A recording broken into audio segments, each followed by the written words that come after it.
예, 을지로 위원장입니다. 민병덕입니다. 반갑습니다. 예, 좀 전에 땀을 넘을 때 확 잘 넘었다라는 그 민병덕입니다. 저도 나올 때 제 아내에게 집 밖을 바로 보고 혹시라도 뭔가가 있으면은 마당 쪽으로 해서 뒤로 제 몸을 지켜야 된다라는 생각을 했습니다. 왜냐하면 제가 한 표이기 때문에 그렇습니다. 그렇게 해서 왔는데 오면서 착잡했습니다. 저는 요즘 군대 보낸 부모들의 분노가 있다고 하죠. 내가 아이를 낳아서 잘 키워서 군대 보냈는데 그 아이들이 계엄군이 돼서 저런 역할을 하려고 하나 라는 분노가 있다고 하는데 제가 나올 때 저희 아들이 육군 특공대에서 휴가 나와서 내리면 기대해야 되는 그런 상황에서 얼굴도 못 보고 일로 들어왔습니다. 그리고 그 다음날 복귀하는 아들에게 용기 있게 그리고 침착하게 모든 상황을 받아들일 것에 대해서 전화로 얘기를 했습니다. 우리 윤석열 대통령은 우리 아이들이 군인인 아버지에 대해서 자랑스러워했었는데 이제 군인인 아버지에 대해서 아버지가 군인이라고 말하지 못하는 그런 상황을 만들어버렸습니다. 우리가 군대 독재시대 때가 있었는데 그때를 벗어나서 한 40년이 지났습니다마는 그 이후에 군대는 우수한 신뢰들을 쌓으려고 했었지만 이번에 또 엄청난 신뢰를 잃게 되는 상황이 발생했습니다. 우리 윤석열 대통령은 군대만 그렇게 한 게 아니죠. 본인의 친정 검사에 대해서 한 말씀 드리겠습니다. 우리 일제 때 고등경찰이라고 있었죠. 경찰의 폐악질, 순사의 폐악질이 너무 심해서 독립해가지고 그 순사들한테 경찰에게 권한을 줄 수 없다는 생각에 소수의 그리고 엘리트인 검사들에게 많은 권한을 줬습니다. 수사권을 줬습니다. 그리고 경찰을 수사지휘할 수 있는 수사지휘권을 줬습니다. 그리고 기소할 수 있는 권리를 줬습니다. 그리고 기소를 유지할 수 있는 권리를 줬고 판결을 받았을 때 그 집행을 어떻게 할 것인지에 대한 집행권까지 줬습니다. 엄청나게 많은 권력들을 검찰이 가졌습니다. 임시로 가졌어야 되는데 그것이 통제되지 못하고 지금까지 오다 보니까 검찰이 권력에 신여했을 때가 있습니다. 그런데 그 검찰이 권력을 가지겠다고 검찰당을 만들어서 실제로 권력을 가졌습니다. 이제는 그 검찰이 쿠데타를 일으킨 것입니다. 검사들에게 우리 윤석열 대통령은 가장 부끄러운 검찰 선배가 될 것입니다. 이번 사태와 관련해서 좀 말씀을 드리겠습니다. 민주주의가 중우정치로 흐르지 않기 위해서 법치주의가 반드시 필요합니다. 그래서 법치주의 없는 민주주의는 위험하다는 생각에 사법부를 독립시키고 그리고 헌법재판소라는 그런 통제기구들을 둬서 권력의 균형을 맞추게 한 것입니다. 그런데 그것이 너무 과도하게 가면서 법질서, 법절차 이것이 핵심인 사회로 가고 있습니다. 그래서 지금 정치는 사라지고 사법만 남아있는 정치의 사법화가 지금 진행되고 있고 그것의 결과가 많은 외국 사례에서도 보고 우리나라에서 보는 민주주의의 위기가 도래하고 있는 것입니다. 민주주의 위기는 과거에는 군대가 민주주의 위기를 불러일으켰다면 지금은 민주적 절차에 의해서 그 민주적 내용이 사라지는 민주주의의 위기가 오고 있는 것입니다. 브라질의 룰라가 그랬고 그리고 대한민국 윤석열 대통령이 민주주의적인 절차에 의해서 민주주의 파괴자가 대통령이 된 것입니다. 때문에 저희는 정치를 복원해야 됩니다. 정치, 이것은 저는 정치학과 출신인데 한 사회에서 희소한 가치의 권위적 배분, 이것을 정치로 정의를 합니다. 희소한 가치의 권위적 배분입니다. 많은 이해관계 집단이 있고 그 이해관계에 대한 경제적 이익들이 적절하고 정의롭게 나누어지는 것, 이것이 정치입니다. 요즘 이런 책이 있습니다. 이번에 노벨 경제학상을 땄던 책이죠. 국가는 왜 실패하는가 라는 책입니다.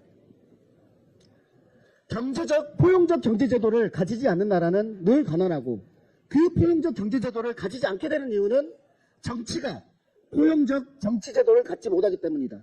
다시 말해서 한 나라의 부가 정의롭게 분배되지 못하는 이유는 각 세력을 대변하는 정치제도가 다원주의적으로 균형 잡히게 있지 않기 때문에 한 나라의 제도가 엉망이 되고 결국 그 나라는 가난하게 된다는 것입니다. 저는 윤석열 대통령이 이 부분과 관련해서 너무나 알지 못한다라고 생각을 합니다. 또 하나 말씀을 드리겠습니다. 우리 한동훈 대표가 제일 처음에 이렇게 얘기했죠. 이것은 위헌적이고 위법적이고 국민과 함께 싸우겠다라고 말을 했습니다. 그런데 지금 왜 하고 있습니까?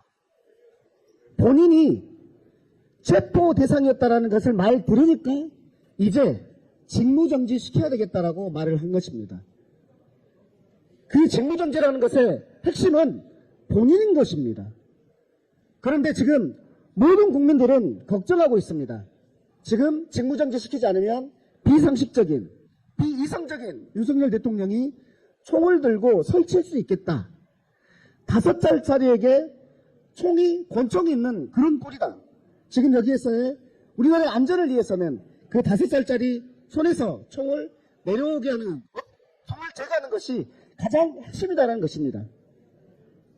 직무정지, 이것은 본인을 위해서가 아니라 대한민국 국민을 위해서인 것입니다.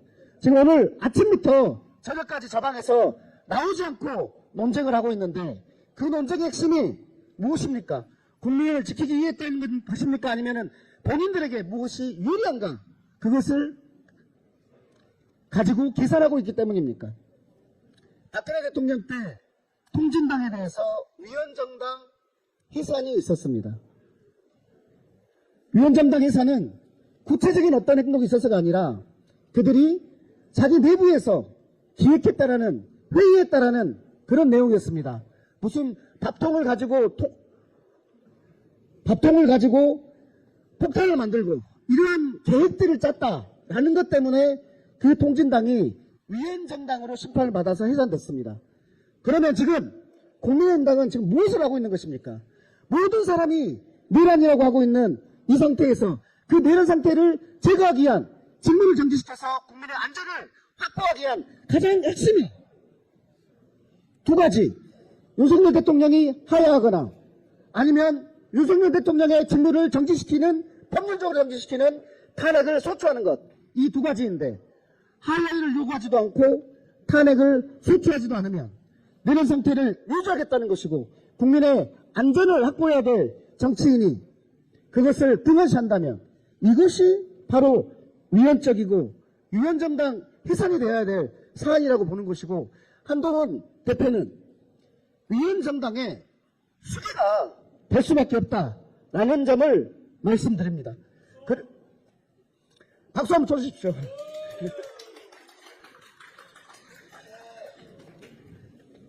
위헌정당의 수괴가 되지 않고 위헌정당의 이론이 되지 않고 황금교가 아직 조금 남아있습니다.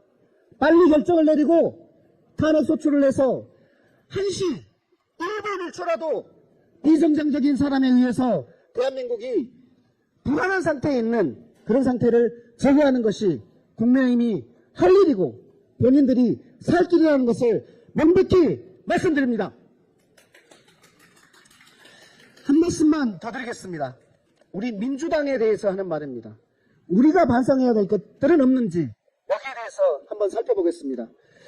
저희가 검찰의 위험성을 알고 검찰개혁을 하겠다라고 수없이 말해왔습니다. 그것의 결과가 무엇입니까? 결국 검찰 출신 검찰 대통령을 만들었고 그들이 검찰 쿠데타를 일으키게 하는 이 꼴을 보고 있는 것입니다. 여기에 대해서 검찰개혁 무수히 외쳤던 우리 민주당 국민들에게 죄송하고 우리가 무능하고 반성하는 모습들을 첫 번째로 먼저 보여야 한다고 생각합니다. 두 번째입니다. 우리 2016년에 그 촛불 기억하시죠? 모든 사람들이 정치적으로 각성해서 대한민국 모든 영역에서 사회 대개혁을 이룰 수 있는 그 엄청난 에너지가 끌어올랐던 2016년 그 겨울 기억하시죠? 그것에 의해서 우리는 탄핵 소추를 냈고 그리고 탄핵 의결을 했습니다. 그 결과가 국민들에게는 그러면 아주 살기 좋은 세상이 되었다, 이렇게 보입니까? 민주당이 정권 잡아서 그 사회 대개혁에 대한 열망 다 홍해당 잡아먹고 윤석열 같은 저런 사람에게 정권 넘겨줬다라고 생각하고 있지 않겠습니까? 혹시 지금 국민들께서 막 나와가지고 힘을 실어줘서 탄핵하고 또 탄핵 의결하고 이렇게 해서 대선 치러서 민주당이 정권 잡으면 지난번처럼 되지 말한 법이 어디 있겠습니까? 여기에 대해서 저는 민주당이 반성해야 한다고 생각합니다. 국민들은 이 부분에 대해서 서운한 감정을 가지고 있는데 서운함에 대해서 미안합니다. 다시는 그렇게 하지 않겠습니다. 다시는 그렇게 하지 않고 이러이러한 방법에 의해서 그 사회 대개혁 여러분들이 원하시는 것 하겠습니다라는 말을 하지 않으면, 반성을 먼저 하지 않으면 서운함이 계속 남아있습니다. 이런 상태를 왜 유지하십니까?